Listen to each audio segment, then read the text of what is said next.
Welcome to another episode of Entrepreneurs in Fuego. We're documenting the journey of amazing entrepreneurs, such as my dear friend, Dr. Cindy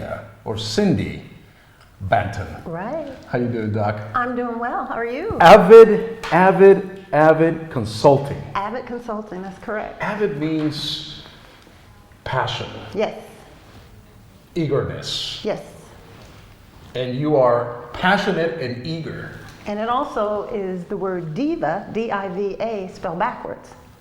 Well, you see, I didn't get that, but that's why you're a doctor and I am not. Yeah, AVID it's all those things, and you know that in naming the company, that's Yes. what I came up with. And what does the company do? We do business consulting. We're a business consulting firm, management consulting, operations, technology, administrative services, operational consulting, those things. How long have you been doing this? 1 year and 2 months. And what did you do before then? Before, I was in corporate world, Right. Learning and development, one area, and then I was in technology. I sold data analytics software, information control software for 7 years, and then I went into learning and development. I actually went back to learning and development. But okay, so you're in corporate America. Yes. And at some point you say, I got this entrepreneurship bug. I got to do it on my own. Yes. I had it even when I was in corporate world. I always treated my job as if I was an entrepreneur. Okay. You know, the goal to make money, to do the best You you own can your for job. your services. Yeah. So even in corporate world, I was always had that entrepreneurial mindset. And I was very successful. I was a top performer. Yeah. But there's just something about corporate America where, you know, you lose yourself after a while. Even though you do have that entrepreneurial spirit, it's capped. And I would always get to a point in my job where it was just time to go. The people around me changed. I was always in leadership.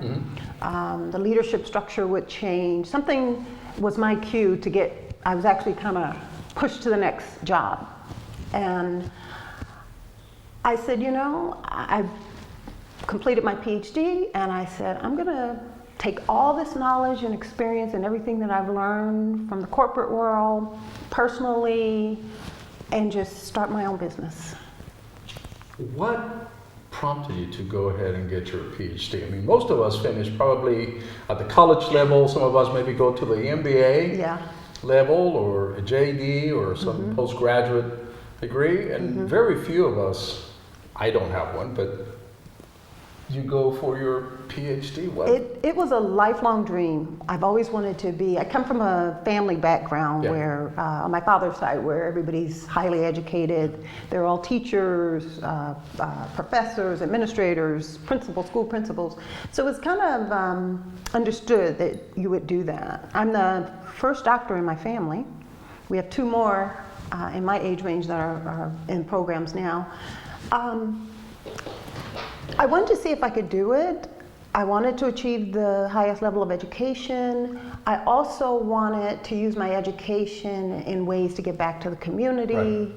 And just from a cultural standpoint, all the people who died to have the right for me to have the education that I have, I felt that I owed those people something. Dr. Martin Luther King, Malcolm X, everybody who was involved in that struggle. I felt an obligation to those people to be the best that I could be educationally. It is remarkable because, and we'll talk a little bit about your business here in a second, but it is remarkable because people watching this are going to be looking at a strikingly beautiful woman,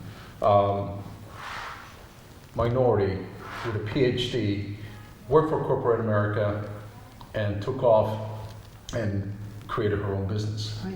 Those are a lot of achievements. I mean, in fact, I have a hard time just mouthing all those things at the same time.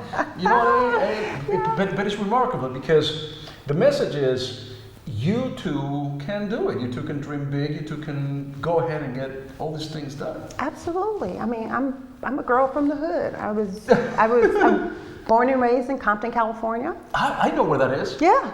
Exactly. And, you know, here I am today. My own business, you know, educated.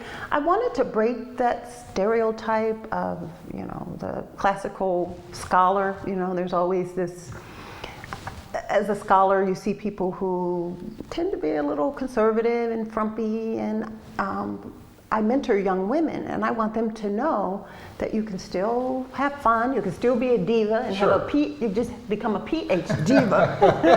PhD, I like that. Yeah, I like that. But it's all possible. You don't lose your coolness, or you don't lose yourself because you reach this scholarly status. What did you find in your journey about yourself that you didn't know when you started?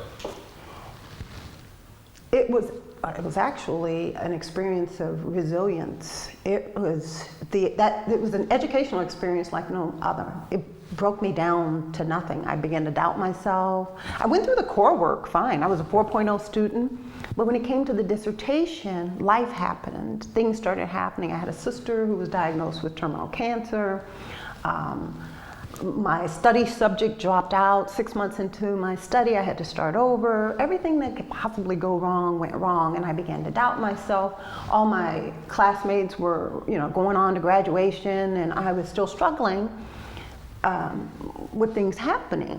Ended up myself having breast cancer. I got my degree February 14th of 2014.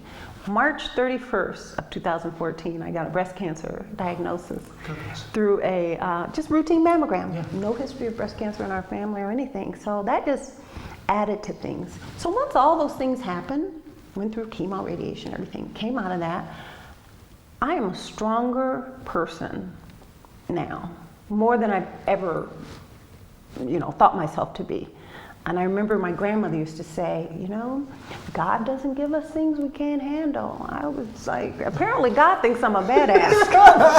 Well, I'm a girl from the hood. I'm from Banton. Every ounce of me was tested, but it worked out really well. And I'm fearless. I'm bold. I live in the moment, very mindful, of it being in the present moment. And I learned all those things from that journey. The collection of those experiences, then you take and you transpose to now your own business. Yes. And when you coach someone through your business, then I think that the message is don't think you can't overcome an obstacle, because let me tell you a story. Let me tell my story. Okay. And then you're going, so what you got over here about cash flow problems, about growth problems, about it, it's nothing. Right. You can definitely overcome that. Mm-hmm. Yeah, you can. You take those lessons from your own experience. You do, and you have to stick to the mission. You have to be committed to the mission. And with AVID Consulting, I'm not trying to be the super businesswoman of the world. This is a business that I enjoy doing. I enjoy doing a lot of projects. Yeah. I'm kind of the Olivia Pope of the operations world. I'm that go-to girl when you have a problem in the organization. I'm a problem solver. Sure. But the business is to create a lifestyle for me that allows me to do the things I want to do. And having a cancer diagnosis, those things become even more important to you. I want to be happy, I want to travel, I love to eat, I love food, and the business will be the vehicle for you're blessed with some amazing genes, because if you love to eat, I mean, you're like what, 6'1" or something like that. I mean, you're just the tallest and the thinnest person in the world. I mean, I can only imagine. I envy you, because you just put anything in your body. It's like, I will. Perfect. I'll leave here and get the 2 Burger King hot dogs and just eat them on the way home and be totally satisfied. And that passion also translates into other ventures that you have. Yes. You have a lot of room in your heart for the nonprofit world as well. Right? I do. I co-founded United Art with my partner, Richard Redder. Mm-hmm. And it's a vocational art program for people with special needs, Asperger's, autism, those types of challenges. And our niche in the nonprofit world is to integrate our artwork into mainstream art, the mainstream art community. There seems to be a negative connotation attached to art programs for people with special needs. Yeah, that they need therapy to keep them calm, and it's more therapeutic. Well, we're more vocational. You learn art, you sell your art, you get commission from art. Part of it goes back into the business, and we compete in mainstream art competitions. What is the website to that? It's www.unitedart.com. UnitedArtAZ.com. UnitedArtAZ.com. United Art. And I can tell you, I went to the website and I looked at some of this art. Yeah. And I was blown away. Blown away. If you haven't noticed, I like a little bit of art around. Oh, yeah, a little bit. Just a little bit. Just a little.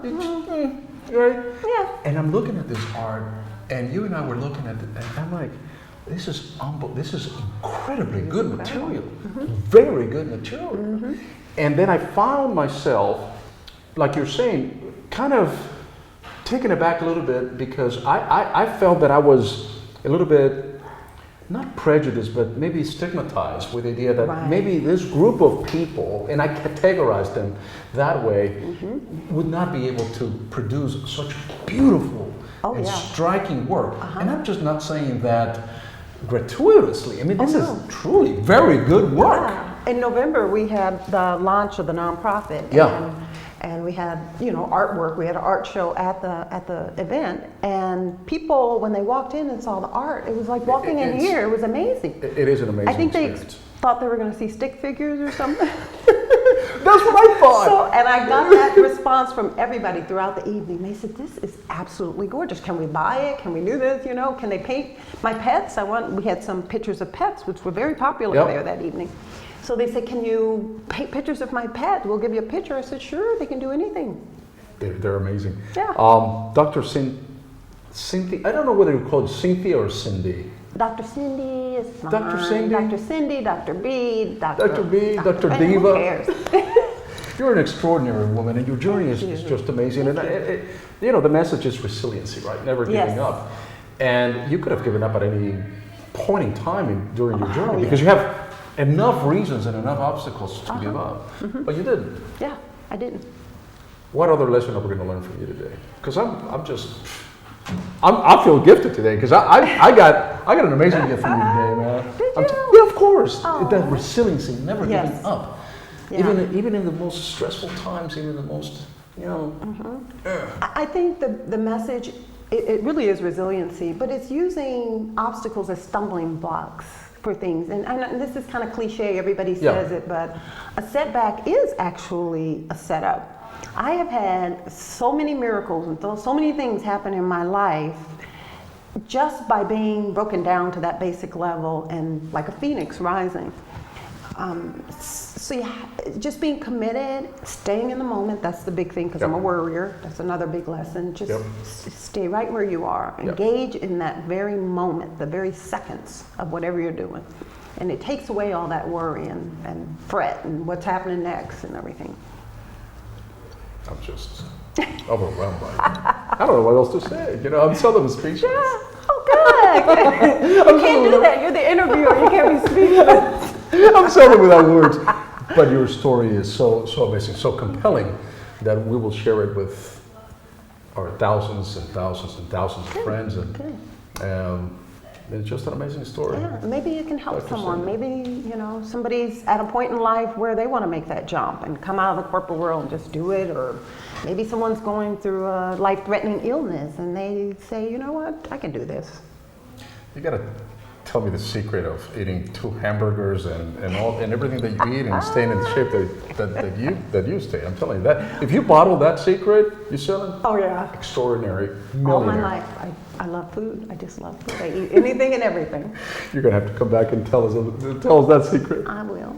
All right, Dr. Banton, thank you so much. And with that, we are out.